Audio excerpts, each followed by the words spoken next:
భారత జట్టు ఛాంపియన్స్ ట్రోఫీలోకి అడుగుపెట్టే ముందు భారత జట్టు వికెట్ కీపర్ బ్యాట్స్మెన్ ఎవరు అనే విషయం పైన చాలా పెద్ద పెద్ద చర్చలు జరిగాయి. అయితే రిషబ్ పంత్ అని చెప్పేసి రోహిత్ శర్మ, అజిత్ అగర్కర్ పట్టుబెడితే కేఎల్ రాహుల్ అని చెప్పేసి గౌతమ్ గంభీర్ పట్టుపట్టాడు. మొత్తానికైతే మాత్రం గతంలో కొద్దిగా రిషబ్ పంత్ గాయం కారణంగా, అలాగే గౌతమ్ గంభీర్ ఒత్తిడి కారణంగా వికెట్ కీపర్ బ్యాట్స్మెన్గా కేఎల్ రాహుల్ను తుది జట్టులోకి తీసుకుంది. దాంతో రిషబ్ పంత్ బెంచ్కే పరిమితం అవ్వాల్సిన పరిస్థితి ఏర్పడింది.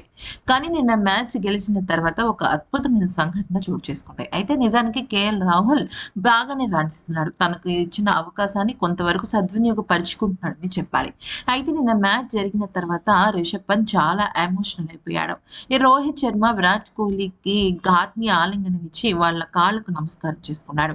అయితే రిషబ్ పంత్ అటు రోహిత్ ని ఇటు విరాట్ ని ఇద్దరిని కూడా ఒక బ్రదర్ లాగా, ఒక సొంత పెద్దన్నయ్య లాగా భావిస్తుంటాడు అనమాట.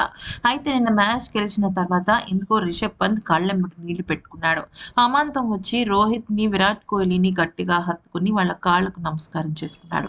అయితే అప్పుడు వెంటనే అక్కడున్న రోహిత్, విరాట్ కోహ్లీలు కూడా తనని ఓదార్చే ప్రయత్నం చేశారు. అయితే రిషబ్ పంత్ అంత ఎమోషనల్ అవ్వడానికి కారణం తనకు తుది జట్టులో చోటు దక్కకపోవడమే అని కొంతమంది అభిమానులు అంటుంటే, మరి కొంతమంది ఏమో ఛాంపియన్స్ ట్రోఫీకి సంబంధించి ఎమోషనల్ అయినట్టున్నాడు అంటూ రకరకాల కామెంట్స్ చేస్తున్నారు. మరి ఈ వీడియో నచ్చితే లైక్ చేసి సబ్స్క్రైబ్ చేసుకోండి.